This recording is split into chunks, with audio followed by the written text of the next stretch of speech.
Fran is originally from Prince Edward Island, Canada, and Tom's from Ireland originally. And I'm here to talk to them about their love story. So my first question for you guys is, how did you meet? First of all, Jen, I was not told what I could or couldn't say. So You may be told, yeah. after this is over, I may be sorely abused, but I've lasted 60 years. 60 years. And how long have you've been together for 60 years? No, 60. More than 60. We met it a year before. That's the first disagreement. Yeah, 61 years to be exact. I haven't been told if I'm allowed to say this or not, but Sure. I went to meet the other girl, and I was talking marriage with her. We weren't officially engaged, but it was kind of understood because of religion. I was Roman Catholic and she was Dutch Christian Reformed. I shouldn't say that in case she's listening. But anyway, And she was 17. She was 18. She was a lovely girl, and she was turning her religion for me. And then Fran waltzed into my life, grabbed my tie at a party, and then, by the way, came and apologized for grabbing my tie when her cousins told me that she already knew I was going to be there and made arrangements with them to have her at the party on time. So then I had a dance with her, made a date with her for the following Tuesday night because I was driving the other girl to Teachers College in Ottawa. We lived in Brockville at the time. So I'm getting waves here to not talk anymore. Okay, well, wait a second. Okay, so just so I understand, you are in Prince Edward Island at this party because you've immigrated from Ireland. No, We were in Brockville. I emigrated to Brockville, Ontario. That's 70 miles from Ottawa on the St. Lawrence River. Okay. And I was driving the other girl to Teachers College. But on our first date, Fran read my palm. And when she went back home to her apartment, she told the other girls there, she said, I'm going to marry him. And then I met them at the store a few nights later and they told me what she'd said. So I watched the whole thing happen from the sidelines. From the sidelines, you already knew. No, Fran, what is your version of this story? Did you really grab his tie? Can't remember. It's about half true. Half true. I did. I was coming down a stairway and it was dark and he was coming up and I saw his tie and I thought, we have a Prince Edward Island tartan. Every province has their own tartan. Right. And I thought Prince Edward Island tie.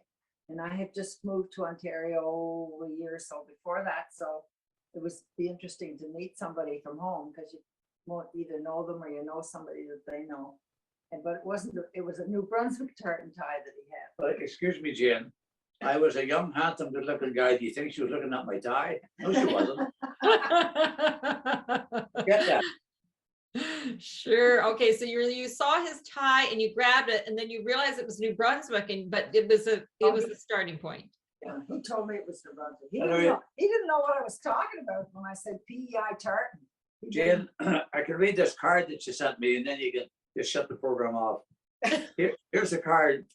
Ever since your first touch, sent 1,000 tingles through me.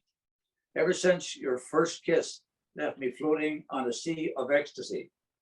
Ever since you first held me in your arms, my heart raced to tell me how special you were. Ever since from the very first, I always knew, and I always will, that I love you. Love, Fran. There you go. And when did she send that to you, though? No, a long time ago. A long time. Writing is pretty faded. I think it was a made up card, and I don't remember writing those words exactly, but I did send the card, I guess. Knowing that we are in the same city gives me great comfort.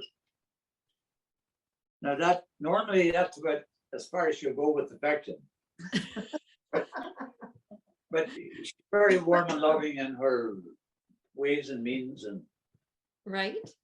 Okay, so you're kind of engaged to this other woman, Tom, and then you see Fran and you think, I'm going to drive her to Teachers College and I'm going to go out on a date with Fran instead. Well, I mean, it kind of was, to me, it was just window shopping. I knew that he had this other girlfriend, but I just thought she was pretty young. Right. But Fran was a very, I wouldn't say forceful personality, but she had great personality and great sense of being and good looking and charming, and she had a sense of humor. I wasn't sitting on the shelf, you know. Right. So, I was a home economist for for 2 counties. And I used to go to Montreal on the weekends because I had a brother and his wife that lived in Montreal. So one day I was on the train going, and this guy got talking to me and everything, and I was knitting socks or something. I was knitting, I'm sure it was socks, and he proposed to me. He said he wanted to marry me. And Was there a mental hospital close by?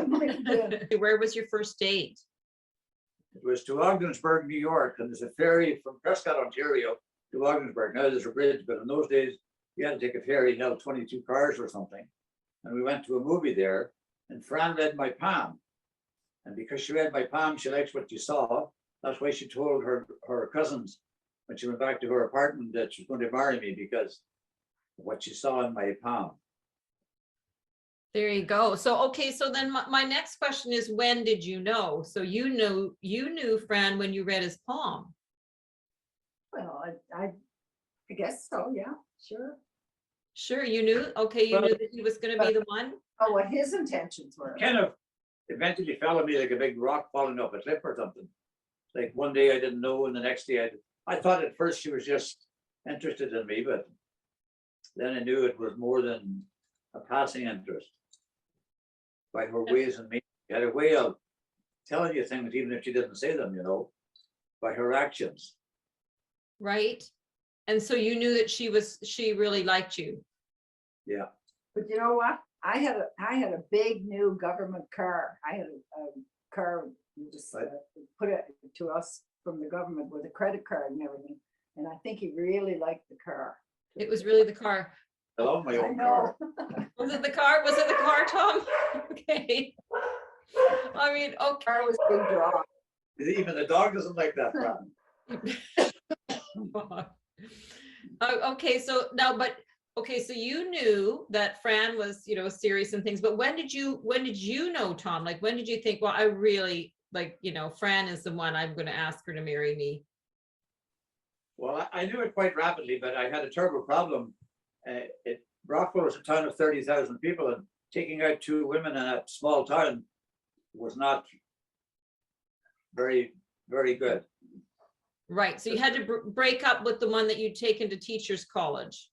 Well, somebody told the other girl, I saw Tom coming out of a movie one night with another woman. Okay. So there were things like that happening, little things, and I knew I had to make a decision. So eventually it was the other girl, and I was a shy young guy. It was difficult for me to tell her that the relationship was finished after all the stress that we had over religion. And I said I would only get married in the Catholic Church, and she thought that I would get married in their church, and I said no, it wasn't up for discussion. So that was the way it sat. And then she started to take religious instruction in the Catholic faith. And that's not a big deal. I was born into it, so I don't know anything about it. So anyway, but being from the north of Ireland and being a minority Catholic, my religion was very important to me, still is. She was a very special person. Like when I first met her, she had all the qualities in life that I look for in a woman. And I didn't even know at the time about those qualities. They just kind of fell into place, as they happened. Right. As you started to date more often. Yeah. Yeah, very often. Very often. Okay, now, so now that was 61 years ago that you first dated? 61. And how long have you been married? 60 years past September. Okay, so you only dated a year and then you were married. Now, tell me about the proposal. Well, I think she was hugging and kissing me one night, and I just said, maybe we should get married. And Tom, I was in the middle of a job that I was doing, and I came by at lunchtime and put this ring on my finger. You were in the middle of doing your job as a home economist, and he came by at lunch. Yeah. I just thought you'd look better with an engagement ring on her finger. And put the engagement ring on your finger. And so like, did he take you for lunch or did he just come in and? No, No. no, we didn't for lunch. No, You had to take time I'm off. a little from too work, smart for that. So a very popular marriage proposal in Ireland is, would you like to be buried with our folk? Okay, all right. But I didn't use that. No. No, I just asked her simply and plain if she wanted to marry me, and she said yes. At lunch. twice. You said twice, Fran? I Four made him- times. I made him repeat it. Eh? I made him repeat it. Jesus Christ, 4 months after you met. No, we were engaged less than 4 months after we met, 3 months, We met in October and we were engaged in February. January. Okay, all right. So, and you just went in and asked her, okay, well, I like that. You just go in and ask her at lunch, pop the ring on her finger and, It was my birthday. It was my birthday. oh, it was your birthday. Okay, so it was a special day, and then you went out for dinner probably. Yeah, probably. okay, yeah. So that was the engagement. And then you got married 3 months later and now, okay, so that's great. All right, so my last question for you is, okay, so what makes you work? And what advice do you have for other couples? Well, for me personally, my advice for other people is get to know each other. Don't try to be somebody that you aren't, first of all. Be yourself. And communication. If you don't talk about things and your likes and dislikes, the other person's never going to get to know you, or you're never going to get to know them. Right.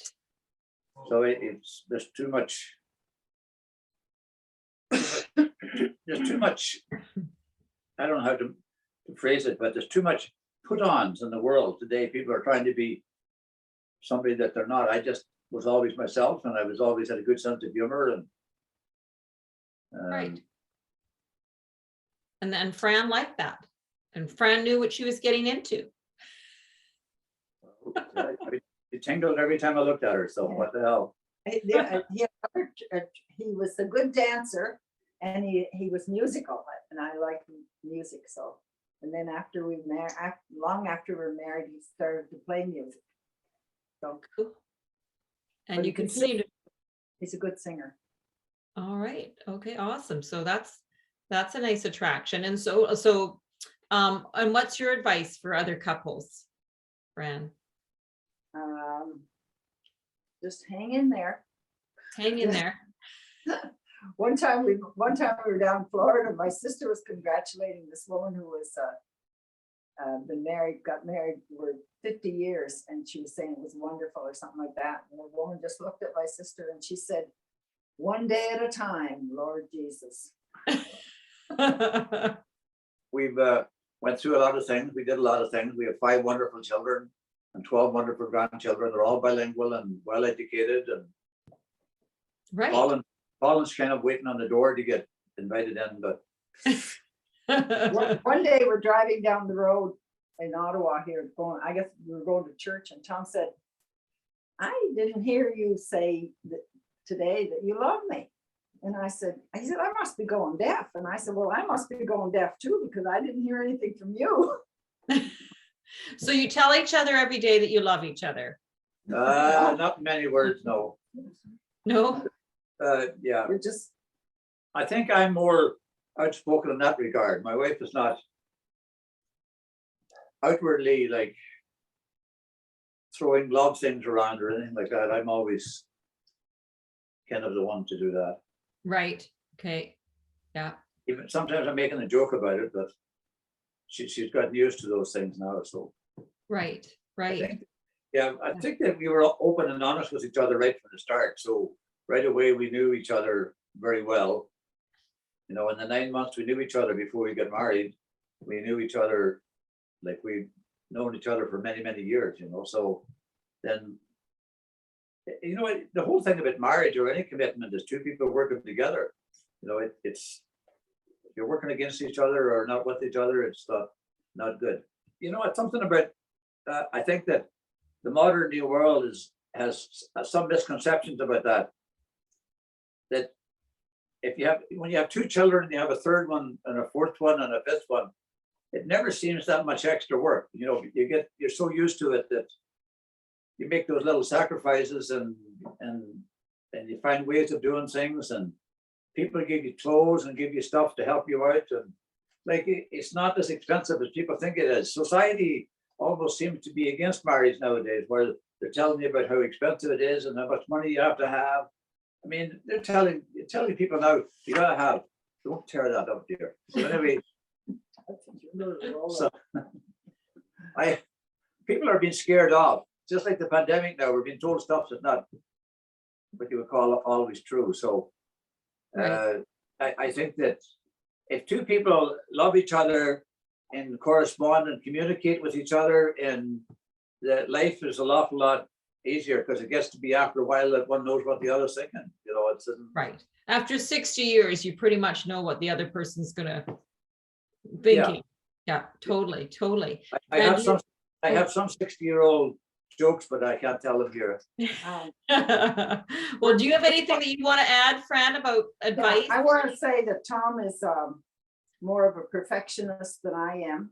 We have different skills, you know. Okay. He's very mechanical and fixing things and things like that, but everything has to be his way, type of thing. That used to be the way. Yeah. Now I've lost those skills living with Fran for these years. But you know, and then so you sort of just, I do some things better than he does, and he does some things better than I do. So better, like over the course of 60 years, you've kind of come to find out who does what, and establish kind of the roles about who's going to be doing what and who does it better. And yeah. Well, I came from a farm in a small farming community in the north of Ireland with high school education. And I came here with $38.65 in my pocket. And I taught myself to be an electrician and a carpenter and a plumber and a mechanic. And I did everything myself. I never employed anybody to do any work. Right. And when I tried to do plumbing, I couldn't do it. And I went to the bank the next day with the company payroll. And there was a guy in front of me with coveralls on. I tapped him on the shoulder. I said, "You a plumber?" And he said, "Yes." I said, "Could I ask you a question?" He said, "Yeah." "Meet me over to the side," he said, after. And explained the whole thing. I went home and did the plumbing, and it worked perfect up from then on. There you go. Use your network. Use your network. Then we built a big addition on our house, and I did the electrical work myself. Yeah. So and then Fran bought me a used accordion and said, "Here, play it." I was 45 years old. In 2 years, I was playing in a band and singing. And wow. So you knew he was musical then. You knew he'd be able to pick up that accordion. Well, we were married several years before my cousin gave one of the kids harmonica. And Right. we were traveling back, a 2-hour trip to get back home, and Tom started to play his harmonica, and I didn't know that he had played the harmonica. So I figured if he could play the harmonica, he could play an accordion too. Right. An accordion. she knew top shelf when she married me, and that I could do anything. So she was very convinced and positive of that. Absolutely. I have to brag myself a little bit because I don't get it from anybody else. Right. I know. So you got to toot your own horn. Okay. All right. Well, thank you. Do you have anything else to add about your story that you'd like to say? Well, I wanted to tell about an example of, he's very quick with an answer about things, you know. And we went to a funeral last November, and we had to phone ahead to get our name on a list and to get into the church. So it could only take so many people. So we got there and we had to line up. It was cold outside. Finally, we got inside the door, and the woman said, "Your name?" And he said, "Tom and Fran McSligan." So she's got one set of sheets, and another woman has another sheet on her side. And she starts going over it and everything. And finally she finds Tom's name. So she marks it off, and she said, your wife is not on the same sheet. She's on the other sheet. So Tom, what did you say? I said, "Well, we were on the same sheet last night and there was no problem." That's a good one. Very quick wit. So you like his quick wit. Yeah. That's part of what attracted you to him. Yeah, my whole family were all blessed with a quick wit. Yeah. It's awesome. I've I kind like of lost. I couldn't use it on anybody. The modern girls I met when I first came to Canada, some of them weren't even from Canada, like they were Dutch or French or German or something, you know, a lot of immigrants in those days. So my sense of humor didn't work at all. No. But then when I met Fran and I made jokes, she understood them right away. So